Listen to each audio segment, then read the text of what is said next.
अब जो नेक्स्ट कोशिकांग है वो है लाइसोसोम। नेक्स्ट कोशिकांग लाइसोसोम। ये लाइसोसोम, ठीक है।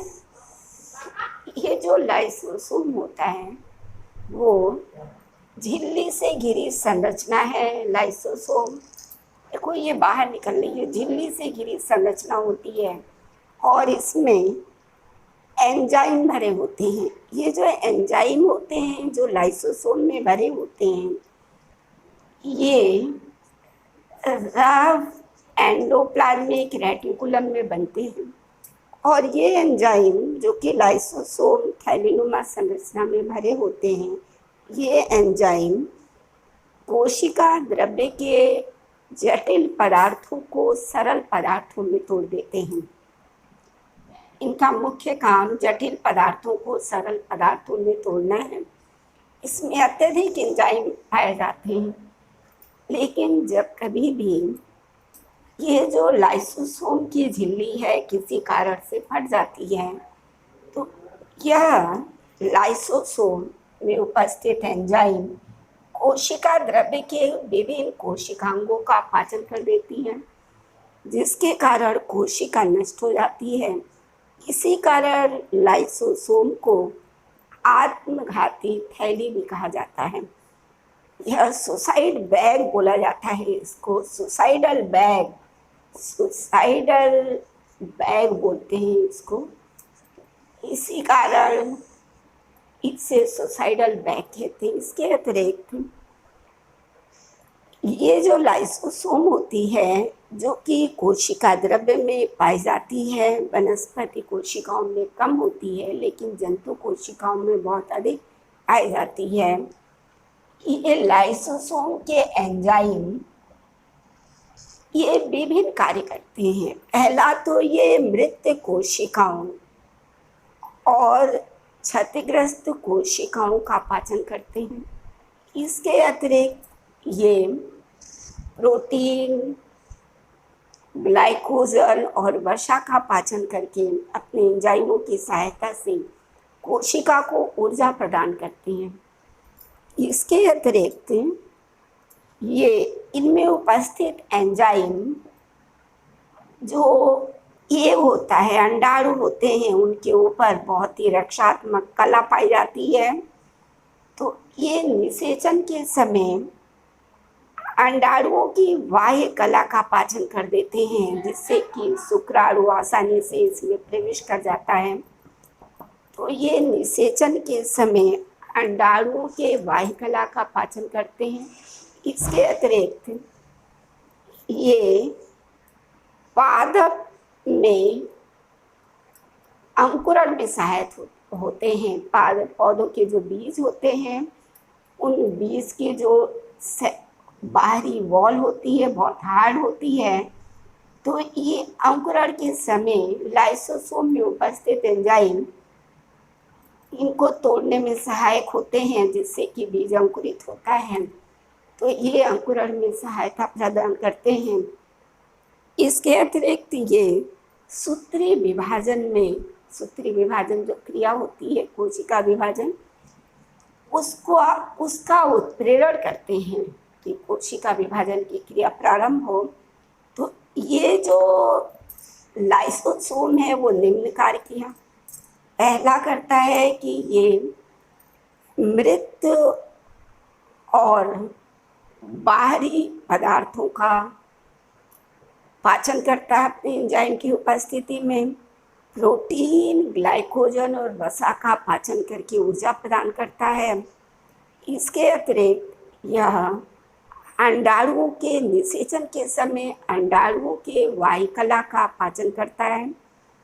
पौधों में अंकुरण में सहायता करता है और यह अंकुरण के बाद समसूत्री विभाजन के उत्प्रेरण में भाग लेता है।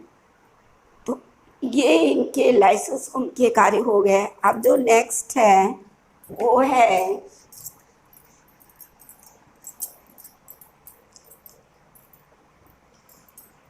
वैक्यूल। ये जो नेक्स्ट है वो है वैक्यूल, जो तुम्हें पढ़ना है।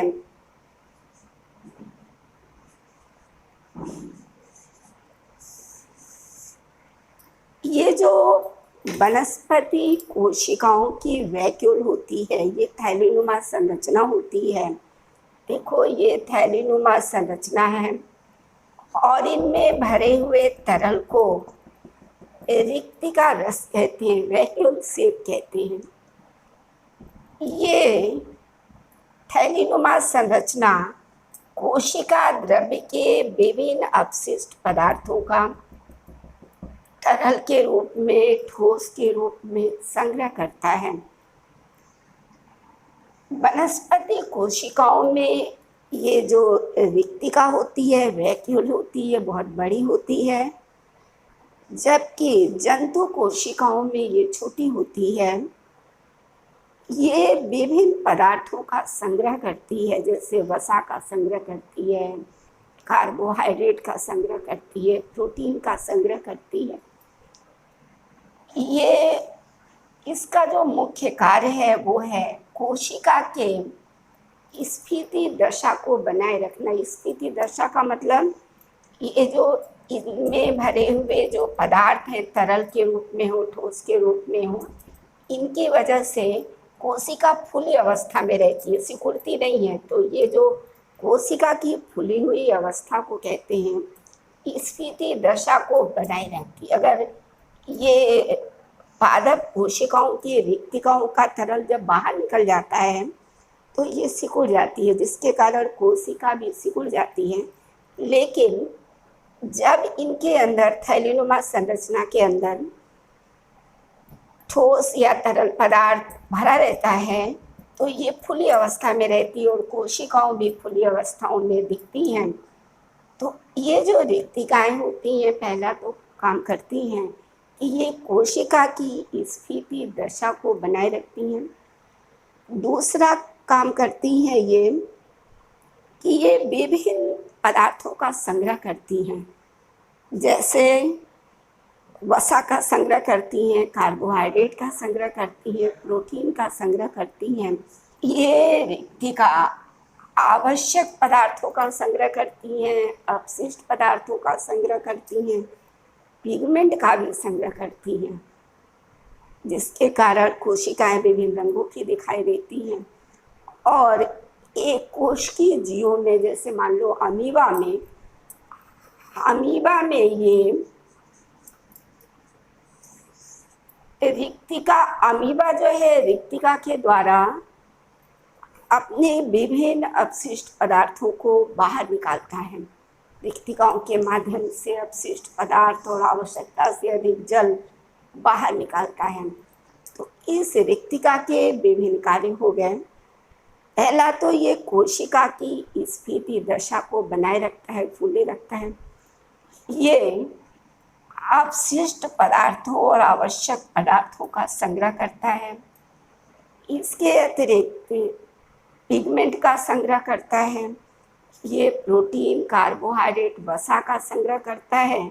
और एक कोशिकीय जीवों में रिक्तिकाएं आवश्यकता से अधिक जल और अपशिष्ट पदार्थों का बहिष्कार भी कर देती हैं। तो ये रिक्तिका के विभिन्न कार्य हो गए।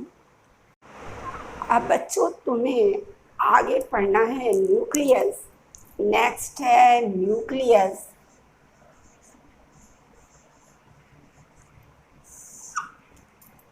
देखो इस कोशिका के कोशा द्रव्य में मध्य में गोल और सघन संरचना होती है, जिसे न्यूक्लियस कहते हैं।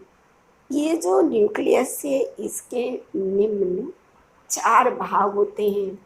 जो पहला भाग है, जो सबसे बाहर की तरफ है, ये रक्षात्मक layer, nuclear membrane. Nuclear membrane. दूसरा ये प्लाज्म, जो दूसरा है वो है न्यूक्लियोप्लाज्म।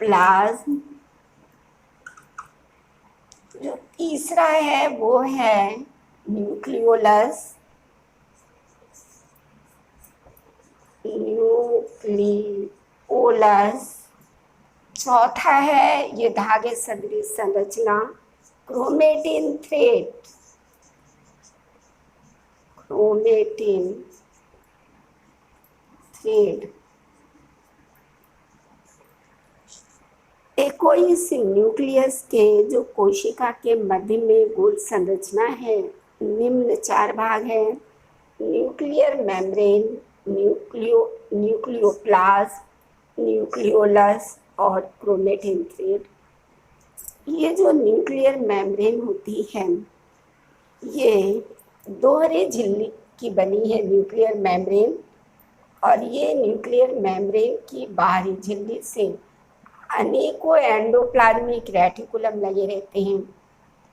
इस न्यूक्लियर मेम्ब्रेन में जो दोहरी दीवार की बनी है, जिसकी बाहरी दीवार से अनेकों एंडोप्लाज्मिक रेटिकुलम लगे होते हैं, इनमें जगह जगह पे छिद्र होते हैं। देखो ये न्यूक्लियर मेम्ब्रेन में जगह जगह पे छिद्र पाए जाते हैं। इन छिद्रों से होकर न्यूक्लियोप्लाज्म और साइटोप्लाज्म का संबंध बना रहता है, अर्थात विभिन्न पदार्थों का आवागमन इस साइटोप्लाज्म और न्यूक्लियोप्लाज्म से होता रहता है, जिससे विभिन्न आवश्यक पदार्थ साइटोप्लाज्म से न्यूक्लियोप्लाज्म में और न्यूक्लियोप्लाज्म से साइटोप्लाज्म में आते जाते रहते हैं। ये आवागमन के लिए में सहायक होता है। ये हो गई न्यूक्लियर मेम्ब्रेन। इसके बाद जो दूसरा है वो है न्यूक्लियोप्लाज्म। इस कोशिका के केंद्रक में भरे तरल को न्यूक्लियोप्लाज्म कहते हैं। ये जो तरल है वो पारदर्शी होता है। ये पारदर्शी तरल होता है, अत्यधिक प्रोटीनियस होता है, प्रोटीन पाया जाता है, और इसमें विभिन्न एंजाइम पाए जाते हैं।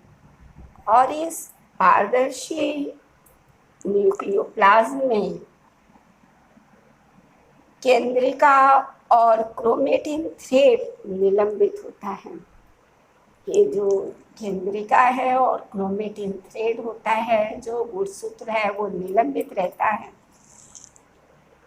इसके बाद जो तीसरा भाग है वो है न्यूक्लियोलस, केंद्रिका। ठीक है, इस केंद्रक के इस न्यूक्लियस के न्यूक्लियोप्लाज्म में गोल और सघन संरचना न्यूक्लियोलस कहलाता है। इस न्यूक्लियोलस में राइबोसोम बनते हैं। क्या बनते हैं? राइबोसोम बनते हैं। इसके बाद जो चौथा है ये है धागे सदृश क्रोमेटिन थ्रेड। ठीक है ना, इस न्यूक्लियोप्लाज्म में न्यूक्लियस के न्यूक्लियोप्लाज्म में धागे सदृश क्रोमेटिन थ्रेड है। ये जो धागे सदृश क्रोमेटिन थ्रेड होता है, ये जाल सदृश रचना बनाता है। ये कोशिका विभाजन के समय ये जो जाल सदृश संरचना होता है वो अत्यधिक सघन और छोटा हो जाता है, खुल जाता है। ऐसे तो ये जाल बनाया हुआ है, लेकिन कोशिका विभाजन के समय जब कोशिकाएं विभाजित होती हैं तो ये जो क्रोमेटिन थ्रेड है वो अत्यधिक संघनित हो जाता है और स्पष्ट गुणसूत्रों में दिखाई देता है। तब इसे गुणसूत्र कहते हैं, क्रोमोसोम कहते हैं। कोशिका विभाजन के समय ये जो क्रोमेटिन थ्रेड है तब इसे गुणसूत्र कहा जाता है, और इन गुणसूत्रों पे जीन उपस्थित होते हैं, और ये जीन आनुवांशिक लक्षणों के वाहक होते हैं। ये आनुवांशिक लक्षणों को एक पीढ़ी से दूसरे पीढ़ी में स्थानांतरित करते हैं, तो वाहक का काम करते हैं। इन संरचना के अलावा केंद्रक के निम्न कार्य होते हैं। पहला कार्य केंद्रक का होता है कि यह आनुवांशिक लक्षणों का वाहक होता है। जो जेनेटिक कैरेक्टर हैं उसका वाहक होता है। ये जो जेनेटिक कैरेक्टर होते हैं उसको एक पीढ़ी से दूसरे पीढ़ी में ले जाता है। दूसरा काम होता है कि किसी भी जंतु की या कोशिका की जो जैविक क्रियाएं होती हैं, जो उपापचयी क्रियाएं होती हैं, कोशिका में होने वाली मेटाबॉलिक एक्टिविटीज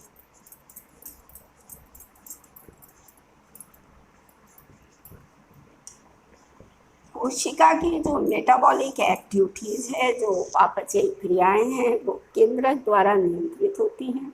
ठीक है। इसके अतिरिक्त ये कोशिका विभाजन में भाग लेता है, सेल डिवीजन में भाग लेता है। ये सेल डिवीजन में भाग लेता है।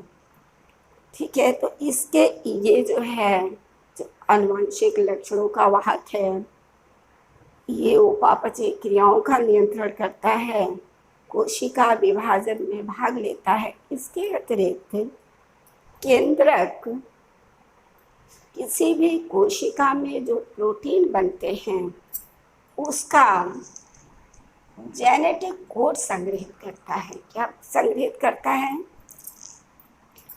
कोशिका में बनने वाले प्रोटीन का जेनेटिक कोड इसके पास संग्रहित रहता है, स्टोर रहता है इसके पास।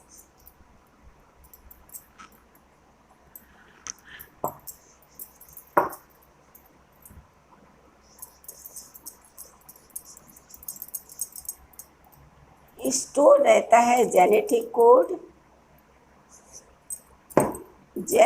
कोड संग्रहित रहता है। चौथा, जेनेटिक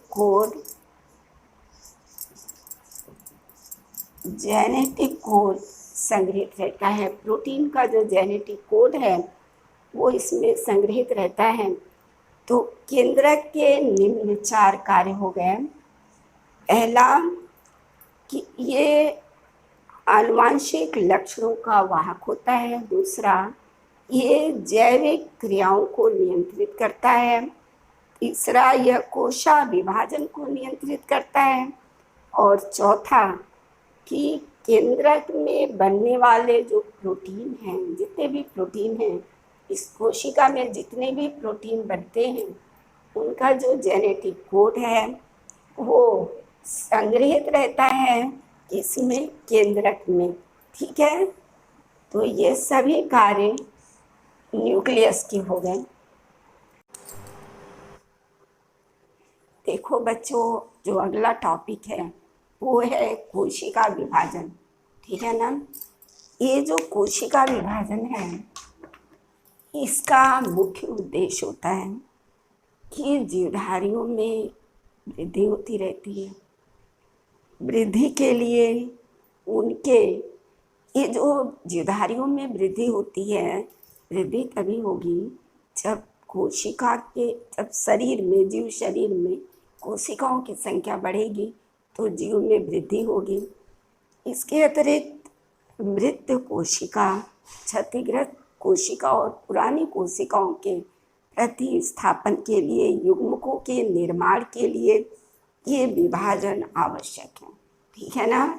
वृद्धि के लिए पुरानी कोशिका, मृत कोशिका और क्षतिग्रस्त कोशिकाओं के प्रतिस्थापन के लिए, युग्मकों के निर्माण के लिए ये कोशिका विभाजन होता है। ठीक है। ये जो जीवों में कोशिका विभाजन होता है वो निम्न 2 प्रकार का होता है। एक होता है सूत्रीय विभाजन और दूसरा होता है असूत्रीय विभाजन। ये जो बेटा सूत्रीय विभाजन है ये उन कोशिकाओं में होता है जहाँ वृद्धि की आवश्यकता हो, मरम्मत की आवश्यकता हो। इस विभाजन के उपरांत कोई मात्र कोशिका जो 2 संतति कोशिका बनाती है, ठीक है ना, और संतति कोशिकाओं में जो गुणसूत्रों की संख्या होती है, देखो ये पेरेंट सेल में मात्र कोशिका में गुणसूत्रों की संख्या 4 है, तो जो संतति कोशिका बनी विभाजन के बाद वो 2 बनेगी और इनमें गुणसूत्रों की संख्या भी 4 होगी। ठीक है, ये देखो ये गुणसूत्र है और इसका ये आधा भाग क्रोमेटिड है, ये द्विगुणित हो जाएगा, तो इसी तरह हो जाएगा मात्र कोशिका की तरह। तो जो संख्या बनी ये द्विगुणित होकर डिट्टो इसी के समरूप बना लेगा। तो जो मात्र कोशिका है, पेरेंट सेल है, वो विभाजित हुई, 2 सेल बनी और इनमें गुणसूत्रों की संख्या मात्र कोशिका के बराबर होगी। 4 है इसमें, देखो इनमें भी 4 है, ठीक है ना।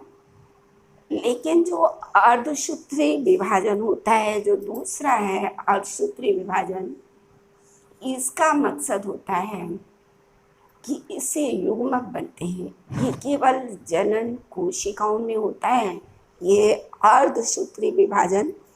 ये जो अर्धसूत्री विभाजन है जो केवल जनन कोशिकाओं में होता है, इसमें निम्न 2 भाग हैं। पहला होता है ये जो अर्धसूत्री विभाजन है, ये केवल जनन कोशिकाओं में होगा और इसके 2 स्टेप हैं। पहला है अर्धसूत्री विभाजन फर्स्ट और दूसरा है अर्धसूत्री विभाजन सेकंड। ठीक है, ये जो अर्धसूत्री विभाजन फर्स्ट है, इसमें होगा कि कोई पेरेंट सेल पहले 2 कोशिका में विभाजित होगी और इनमें गुणसूत्रों की जो संख्या होगी वो मात्र कोशिका के आधी हो जाएगी। देखो इस पेरेंट सेल में गुणसूत्रों की संख्या 4 है और ये जो डॉटर सेल बनी या कोशिका बनी, अभी पूर्ण रूप में डॉटर सेल तो यहाँ बनेगी, ये बीच का प्रोसेस है। एक मात्र कोशिका पेरेंट सेल विभाजित हुई। अर्धसूत्री विभाजन सेकंड में पहले वो 2 कोशिकाएं बनाई, ठीक है, और इन 2 कोशिकाओं में जो गुणसूत्रों की संख्या होगी वो मात्र कोशिका की आधी हो गई। ठीक है, इसके बाद ये जो 2 कोशिकाएं हैं पुनः विभाजित हुई और ये जो विभाजन होगा वो सूत्री विभाजन की तरह होगा। जैसे एक कोशिका से 2 डॉटर सेल बनी है, सूत्री विभाजन की तरह होगा। एक मात्र कोशिका से 2 संतति कोशिकाएं बनेंगी, ठीक है ना, सूत्री विभाजन की तरह ये बन गया।